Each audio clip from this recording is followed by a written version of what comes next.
Texans win this game. We knew they were going to. 41-21.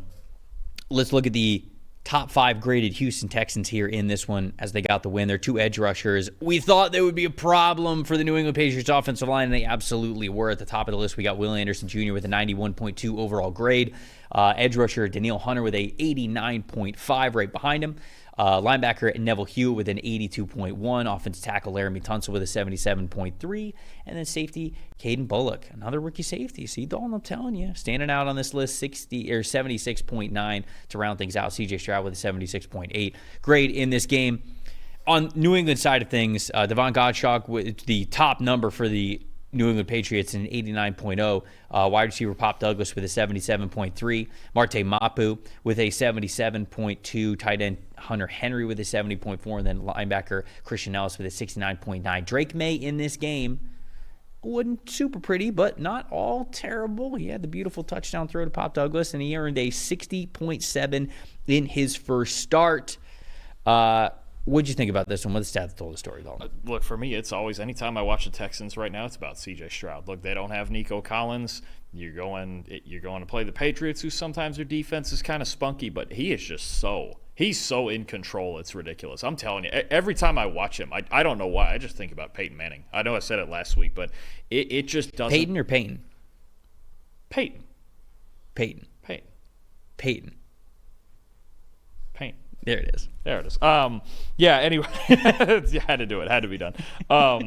Stroud, but yeah, no, look, 38 dropbacks. He only moved off of his intended launch point 4 times out of 38. I mean, he's just sitting back in the pocket comfortable. And one of the interesting things is, look, Nico Collins through 5 weeks was the best receiver in football. Yes. Right? Yeah. He goes down. He's on IR for a bit. How do we respond? Can we adjust without him? We've got noted Patriot killer Stephon Diggs. We still have Tank Dell. We have Dalton Schultz. We get Joe Mixon back, right? He was really good. But for me, C.J. Stroud just doesn't – he's just not going to screw it up.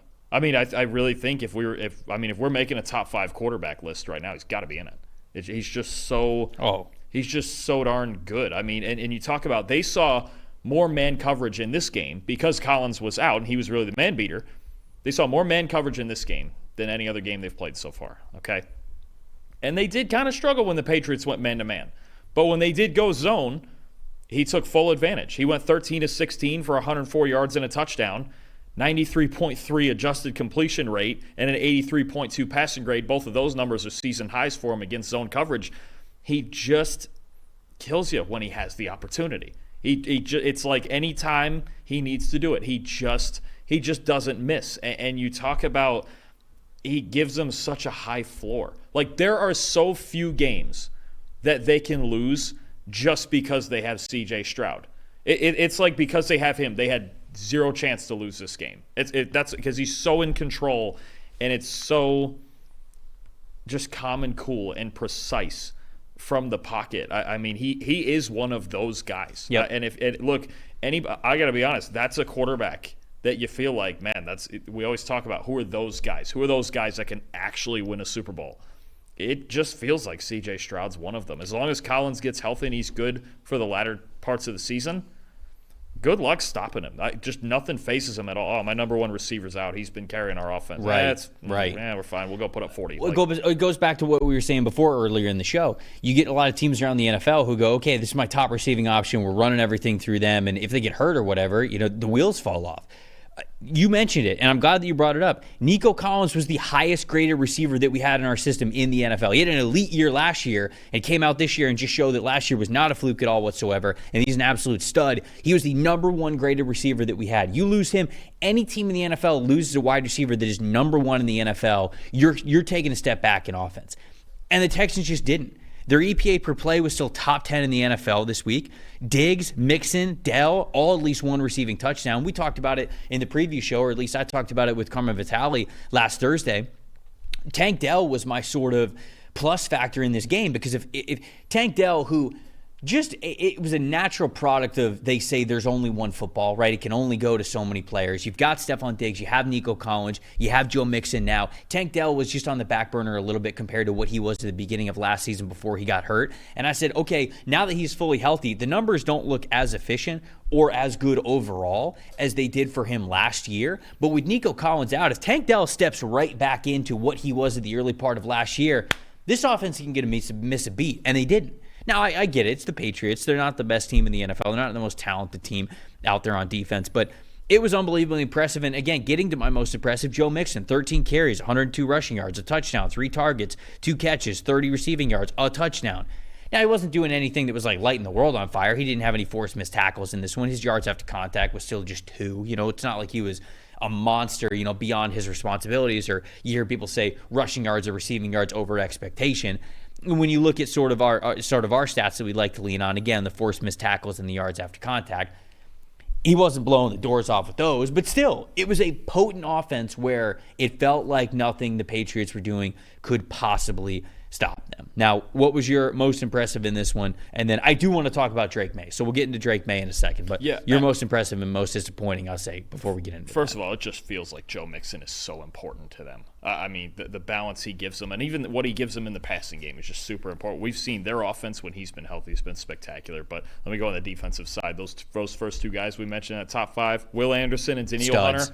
Studs, man. Man, oh man, this is what they pictured when they signed Danielle Hunter. This is crazy. I mean, Anderson, 87.6 pass rush grade, 8 pressures and 3 sacks. Hunter had an 83.5 pass rush grade, 3 pressures, 1 sack. They combined for over a 25% pass rush win rate between the two of them. Look, these 2 guys, is there a better pair of pass rushers in the AFC right now? I mean, this is a problem. I not off the top of my head. This is every week they're good. This is a serious problem come playoff time. And I know they swapped out Jonathan Grenard for Danielle Hunter, and we've talked about it was kind of a good scheme fit for both. Like, Hunter will be more comfortable here. Well, he's comfortable. I mean, and Will Anderson, there was some questions about, man, they just drafted Stroud second. Now they're giving up a haul to trade up to 3 for Anderson.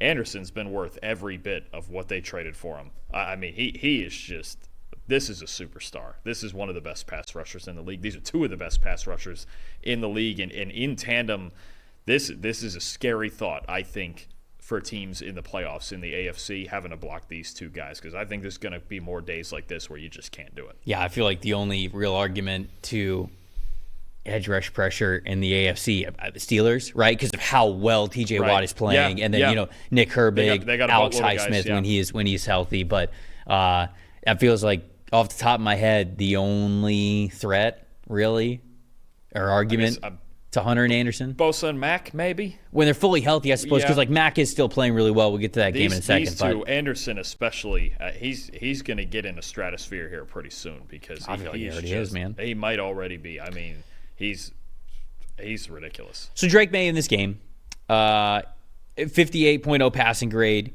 3 passing touchdowns, 2 interceptions.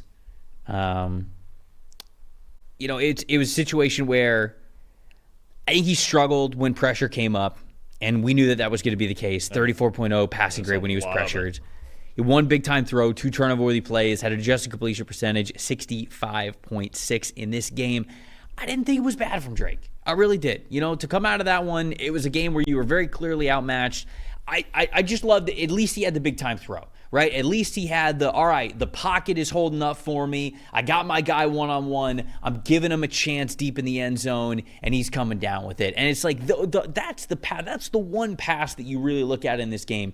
And he threw a lot of them, right? I think he had 36 total attempts. What do you have? 33 total attempts in this game. And so it's not just one pass, but that pass was sort of this is why he started. This is why we drafted him, to see a lot more of this stuff. And so it really was sort of the expected game from him. I don't think anybody was coming in this one thinking that he was going to shock the world to beat the Houston Texans.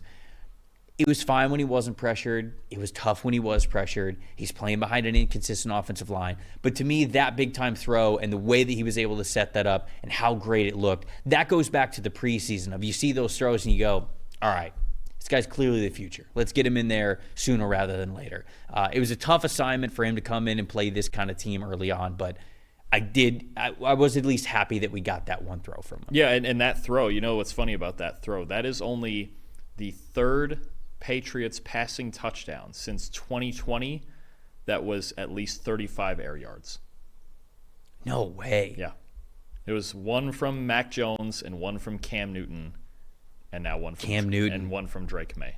The vertical element. New England Patriots legend. Yeah, I mean Cam Newton. So true. What a career he had in New England. But just that vertical element, and Drake May over the last 2 years has been the best vertical passer in college football, right? This is what they need. Now they do need the weapons and the protection to complement that, but that's what he can be. To me, it was always a Big Ben type of vertical passer that can launch it downfield on any play. Now, again, they just need more pieces. Hopefully they get better pass protection here pretty soon, because you'd hate to see something happen to him, and that was really the difference in this game. It's just he was under so much pressure, but the fact that he can work it downfield vertically, to me, is why now he's starting over Jacoby Brissett, because Brissett was just throwing the ball 4 or 5 yards every play. Yeah. That's why he's in there. And like you said, I hope we get a fully healthy season from Drake May, because I think we're going to see a lot of really good progression from him, especially when we get into the back fourth. I would say those last 4 or 5 games of the season could be fun to watch for him once he gets super confident there.